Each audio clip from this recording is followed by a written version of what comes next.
Welcome, Tiffany. Hi, Trisha. It's great to be here. Thank you so much. Today I have Tiffany Quay Tyson with me. She is the author of The Past is Never, and it won a Willie Morris Award for Southern Fiction, and she's from the South, so I'm super excited to talk to her because very few people know this, but I am from South Georgia, so I have a lot of roots in the South as well. Oh, that's exciting. I didn't know that. Yeah, I can still hear your little twang of accent. You don't hear that very often. At least Yeah, where we live in Colorado. right. I lost mine very quickly when I went to college. People made fun of me and thought I was so cute, and I didn't want to be cute. So I Trisha, dropped my. I did the same. I mean, it comes out some now, particularly when I'm talking about my work, but because it's all set in the South. But I did the same. I got so tired of people like patting me on the head and treating me like a child just because I had an accent. Yeah, it's so crazy. I even went to school in Atlanta, and people did that. Like I was from Oh, South Georgia, and people in Atlanta made fun of how I talked. people are the worst. And unless they're the best. Sometimes people are the best. No, they are. They can be. It was just, Yeah. it was college students picking out something different about someone, right? Always. Well, let's jump in. Talk to me about your newest release.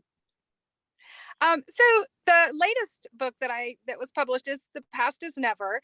And it's been a few years. I am working on something else now, but it's a it's basically categorized as Southern Gothic, which means that it kind of deals with the the entrenchment of things that are considered particularly Southern and dark. You know, things like racism and sexism and this idea that the old way is better. And so it basically, I mean, the plot pitch in a few sentences is that three siblings living in the Mississippi Delta go for a swim in an abandoned rock quarry on a very hot day. And their father has always told them that this is a place they should avoid at all costs because it is cursed. And of course, they don't really believe that. They go for a swim. But while they are swimming, the youngest sister, 6-year-old Pansy, actually disappears. And that's where the story begins with the remaining siblings. There's an older brother named Willet, and then there's the protagonist and the narrator of the story. Her name is Bert. She's actually Roberta Lynn, but she goes by Bert because she thinks Roberta Lynn sounds like a country music singer. And it and does. she doesn't. It does. To her credit. She didn't care for that, and she's a little bit of a tomboy, and she spends the remainder of the novel searching for her sister and also her father, who has gone missing as well. Interesting. So you say she's the protagonist. Is it a first person or is it third person? It is first person. Okay. There are a few third person sections that I like to think of as like the lore, that talk about the history of the quarry, why the curse, why it's considered cursed, and also that give us the story of a different character in like bits and pieces. It's a historical thread that runs through the first person present day, and by present day I mean the 1970s, early 80s, that the novel is set in. Ooh, I'm getting chill bumps. I already went to your website and bought it on the indie bookstore, so it's on its way to me. Yay. I love Southern fiction and Southern Gothic, and it's funny, you were talking about that, and I thought, oh, there was these woods behind our house that me and my sister were never supposed to go play in. And of course, one day when my parents weren't home, me and my sister were like, we're going back there. And we walked like half the day all the way back to this river. And then like as an adult, I'm thinking, what was I thinking? Like there could have been like murderers and kidnappers and or much less like an alligator or something in the woods, right? Exactly. My mom too. I mean, we had a creek that ran through our neighborhood, and we used to go down there and play all the time. And I said this to my mother like many years later, and she was horrified, and said, you were never supposed to go there. And I was like, I don't remember that. And she was like, you were supposed to have sense. It's supposed to be innate in your being, right? But as children and young adults, it's really not. No. Where did you come up with the idea for this book? It's interesting. Like a number of places, I guess. I'm never really sure where my ideas come from. They sort of just, I have a good imagination. I have an aunt who once said, "Boy, your imagination is really something, isn't it?" So I do just, I have a good imagination. I love stories. I love the idea of cursed places. And actually, when my first book was called Three Rivers, and I went on a small book tour through the South, particularly through Mississippi when it came out. And one of the places that I read was at a bookstore in Natchez, Mississippi, which was my father's childhood home. And we ended up driving around looking at places that he had lived, and looking at just it. Natchez is a great place, a beautiful city, but it's also like a city with a really complicated history. Um, and one of the places that exists there is a place called the Devil's Punch Bowl. And it's basically on the bluffs of the Mississippi River, and it's considered cursed. And so wild peach trees grow there, but nobody will actually eat those peaches because the one thing that we do know, that there's a lot of, I don't know, superstition about the place, but one thing that definitely happened was that when slaves were freed, just after the Civil War, and they started to take jobs, work on their own, try to farm on their own. Many of them were captured and marched into the Devil's Punch Bowl, where they were forced to work. I mean, it was basically a prison camp, and most of them died there. And so there are literally thousands of corpses under this land that's producing all these wild peach trees. And we had to look pretty hard to find this place. I mean, it's not marked, it's not on a map necessarily. You just kind of have to know what you're doing. And there's nothing, like when you're standing there, there's nothing special about it. It's a big ravine essentially. And yet, I found it a little chilling. And so that was one of the things that I had in my mind when I started thinking about the possibility of a place that is cursed. I had also lived for a little while in the Mississippi Delta in Greenwood, Mississippi. I worked as a newspaper reporter there right after college, and I went to college in the Delta as well. And of course, that place is just full of places that people think are haunted. I mean, people are always pointing at this house or that house and saying that's where that happened, and that woman's still rambling around. And then, of course, it's the place where Robert Johnson supposedly sold his soul to the devil at the crossroads in Mississippi so that he could be the best blues guitar player that ever lived, which many people would argue happened. He was to this day. And so, so I'm really fascinated with this idea that a place can be cursed. And I kind of started exploring the idea of how places get that reputation.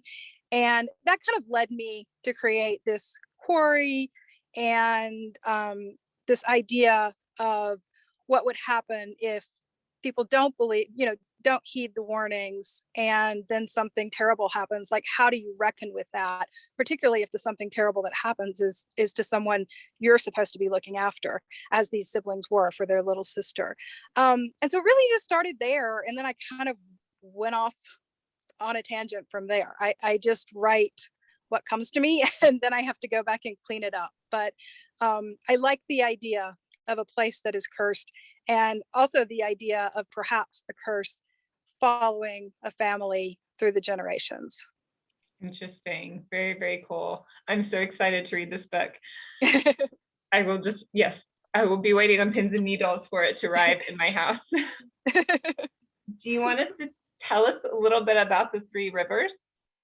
Sure. So it's set in basically the same town. They're both set in a fictional town in the Mississippi Delta, and the town is called White Forest, Mississippi, which I think it's no real stretch to figure out that it's based loosely on Greenwood, Mississippi, where I lived for about a year. And it's a small town with a really brutal and rich history. And it was one of the strangest places that I ever lived. I only lived there for a year, but it really made an impact on me. When I lived there, it was still very, I don't want to say segregated, but I will say that there were strong race lines drawn even then. And this was in the 1990s. I mean, we're not talking a million years ago, you know? And it was really, I grew up in Mississippi, but even I found this to be shocking, the level of kind of racial politics and things like that that would happen on a day-to-day basis. So they're both set there. And Three Rivers is about a young woman who is basically touring with a really not very good Christian rock band. And she ends up getting called home. Her mother basically says, I need you to come home. Your father is dying. And she's pretty happy to quit what she's doing. But when she gets home, she realizes that her father actually is dying. She had thought her mother was probably exaggerating because that's what her mother does. And her mother has disappeared, and she is left to take care of her dying father and also her brother, who's suffering basically the effects of a traumatic brain injury from when he was baptized as a teenager and electrocuted in the process. Oh no. Ooh. Yeah.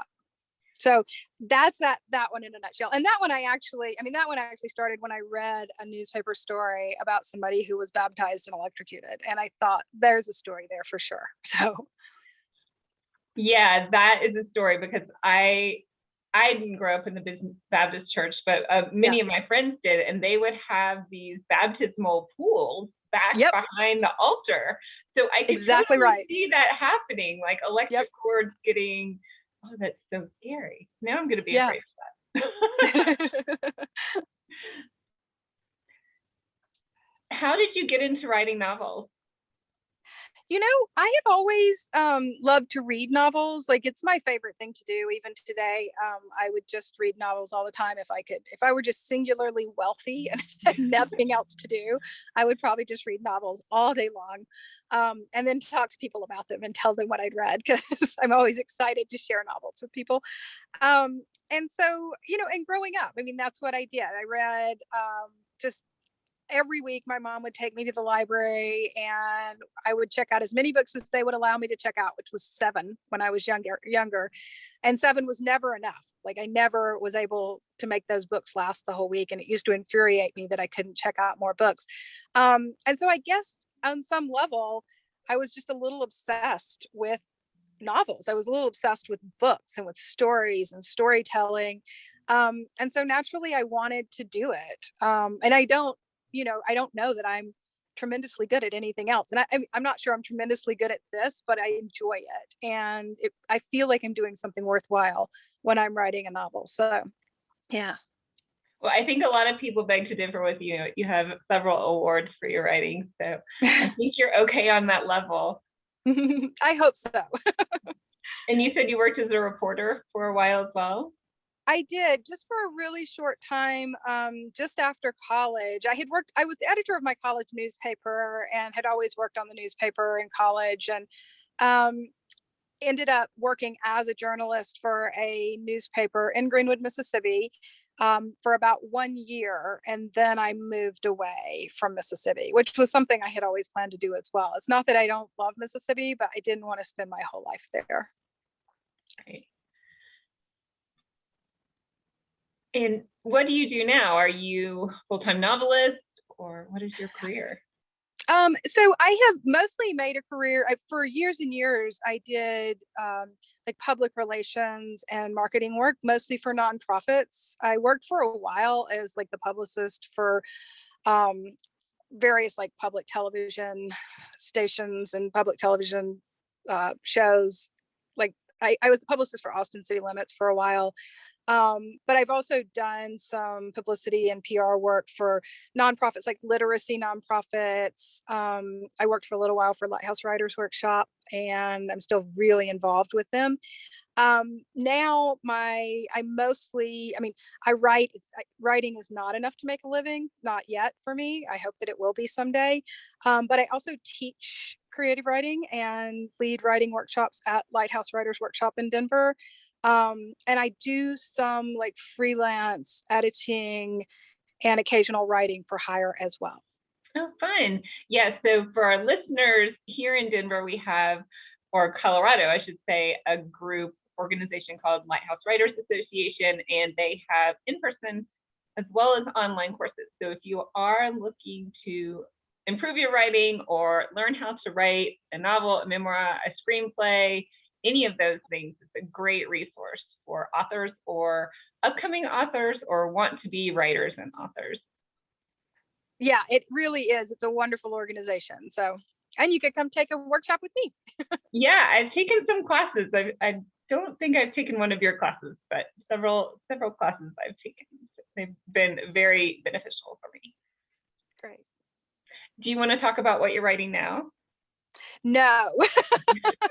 No, I mean, I'm kind of joking, but I actually, I'm writing something that is a suspense, what I would consider kind of a suspense novel. So there's a little bit of a mystery at the center of it, which is probably true of my other novels to some extent, but this one is more focused on uncovering a mystery. But that's all I'll say, because if I talk too much about it, I tend to talk myself out of it somehow at this stage. So I'm really trying to stay in the moment and work on it every day and make progress. But when it's finished and hopefully published, maybe we can talk again.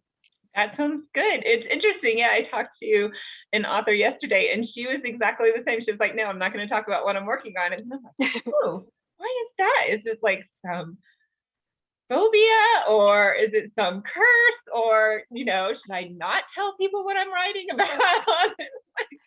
I got kind of wigged out, I have to admit. That's funny. I think a lot of it has to do with like once you say something out loud, it often does, especially if it's not completely formed. You know what I mean? If you're still figuring it out, once you say it out loud, you start picking it apart in ways that are not conducive to writing it. Like I will start talking myself out of the idea of it. If I talk too much about something, I'll think, oh, that's dumb. That sounds dumb. And it's not dumb. It's just that I haven't found my way into it completely. So I don't like to talk my way out of it. That makes sense. Yes. And I only tell certain people when I'm at that idea stage. Like I know not to tell my husband because he's an engineer and he's just like, okay, whatever. But, I have my author friends that I can say, hey, what do you think about this? And yeah, I get that, definitely. And are you represented by an agent? Are you self-published or are you traditionally published? I am traditionally published. I do have an agent. And I've never really there were times when I thought I would never be published for sure. Like I really worried that I would never publish my first novel because it took so many years. It took me years to find an agent. And then once I had an agent, it took quite a while before, the novel was actually, I had to do some more work on it. And it took a while before she was, she actually sold it. And I had, I had many, many years or periods in my life where I thought this is just never going to happen. But I never really considered self-publishing. I think it's because I work in public relations and I know how hard it is to get people to pay attention to something. Even something really worthy, like it's really hard to get eyeballs and to get press and to get and to create buzz about something. And I didn't want to be fully responsible for doing that for my own work. I just really needed the support of traditional publishing. And it's not that it's so much support, but it's they get it into the bookstores, they do the work, you do have somebody to work with you on publicity. I'm still the one who shows up. I'm still the one who often suggests why don't we try this or why don't we try that? But if I were making all those phone calls myself and having to turn myself into a business that way, I don't think I could. I think I would fail at that. Yes, it is a lot of hard work, but I have to say, like doing what you did takes a lot of patience. And at least for me, I was like, no, I'm not that patient. I admire people who can make the self-publishing thing work. I just knew that I don't think I could. And it does take patience, but it also, like doing it the other way, takes so much confidence. And I'm afraid that I'm not that confident. I really need somebody else to say to me, oh yes, this is good enough. I don't know that I'm confident enough myself to say, oh, this is good enough, I'm just going to do it. I actually needed somebody else to say that to me, and I think I still do. Well, I think we all do on some level. I mean, hopefully most self-published people have editors and beta readers and people who are helping them and looking at their work as well. Oh yeah, absolutely. And like I said, plenty of people go that route and do great, and there's great stuff out there. I mean, it's not a quality issue or anything, but I just knew that I think I would fail at that. Well, it seems like your books are succeeding as they are, so I'm definitely excited to read them, and I think my listeners will as well. This is my favorite question to ask authors. And it may not be the same for every book, but maybe you can glean an overall theme. What is the thing you want people to take away from reading your novels? Oh gosh. Mostly what I want is for them to really enjoy the story. Like, I love it when somebody says to me, oh, I couldn't put it down, I stayed up past my bedtime, I had to finish it over the weekend. And so when any reader says to me, I was just going to read a little bit and then I stayed up all night and I read the whole thing, I'm thrilled. I want that sense of like propulsive excitement. To me, that's the best part of reading. I love it when I feel that way about a book. So I want, mostly I want the readers to take away like the feeling that they've been in a place that is absorbing and exciting and interesting. And I won't say good because a lot of my work is pretty dark, but that's what I want most of all is a really good story. The other thing that I'm interested in, just as a person who was raised in the South and who writes about the South, is that people understand. I like it when people get and when people understand that we are not all the same. I feel like the narrative in the press and in the media is often of either these very wealthy Southern, landowners going back generations and who, eat off Limoges china and, drink mint juleps every Sunday afternoon or whatever. Or it's of these incredibly poor, racist, redneck, trashy people. And I just think those two extremes do not represent the Southern people. And I was raised very much in a, working class to middle class household. My father was an iron worker. My mother was like a secretary and also often worked retail at night. So, we did not have a lot, but I wouldn't say we were poor. We didn't feel poor. And we were hardworking, and neither of my parents have a college degree. I went to college, but neither of them did. They were very determined that I would. So, they valued education, even though it wasn't available for them in the same way that they made it available for me. And I want to put those people on the page, the hardworking people with good intentions who sometimes maybe go astray and do the wrong thing, but they do it for good reasons. I want to get rid of some of those. I want to try to break through some of those stereotypes of what Southerners are, particularly Southerners in fiction.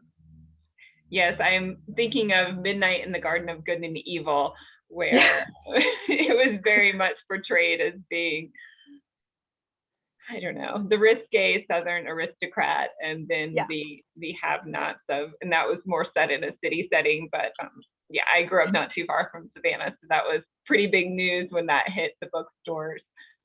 Yes, in Georgia. Yes, and that was based on actual people.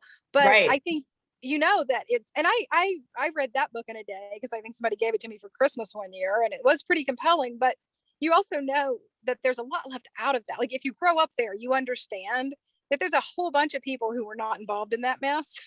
Right. And who were just going along, living their lives, raising their children, working really hard, and doing the best they could. But those are not the people that anyone writes about, and perhaps because it's not as interesting. But I actually think there's a lot to be gleaned from middle class, working class Southern characters, and middle class, working class Southern people who don't necessarily fit into the stereotypes that we've come to expect, either politically or racially, or, you know, all of these things. I like to explore those margins a little bit. Interesting. Yeah, the other book that came to mind when I was looking at yours was Where the Crawdads Sing, which is a book I love and you know, consumed in a day or two as well, and such an interesting and dark story as well.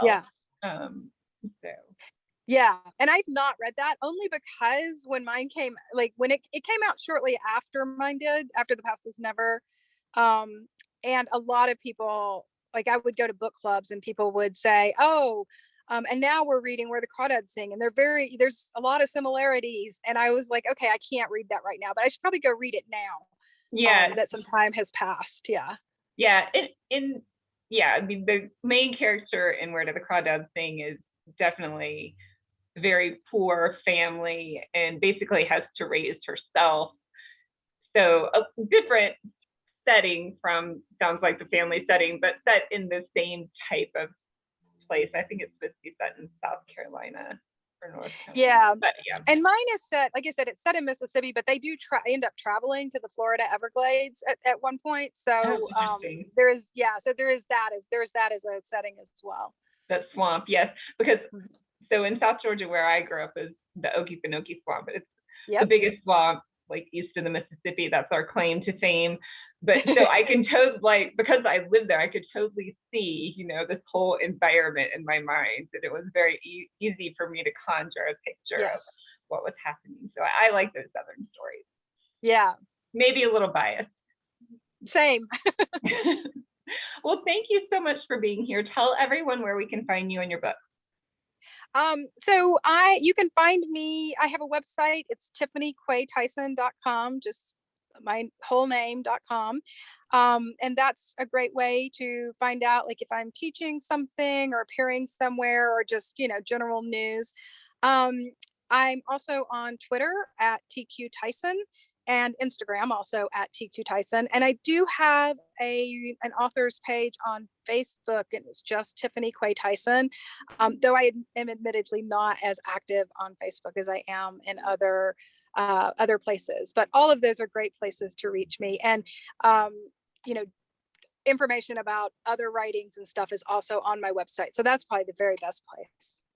Great. Thank you so much. Expect several stalkers in the coming weeks. And thank you again for being here. Trisha, thank you so much. This was fun. Thank you. Bye. Bye-bye.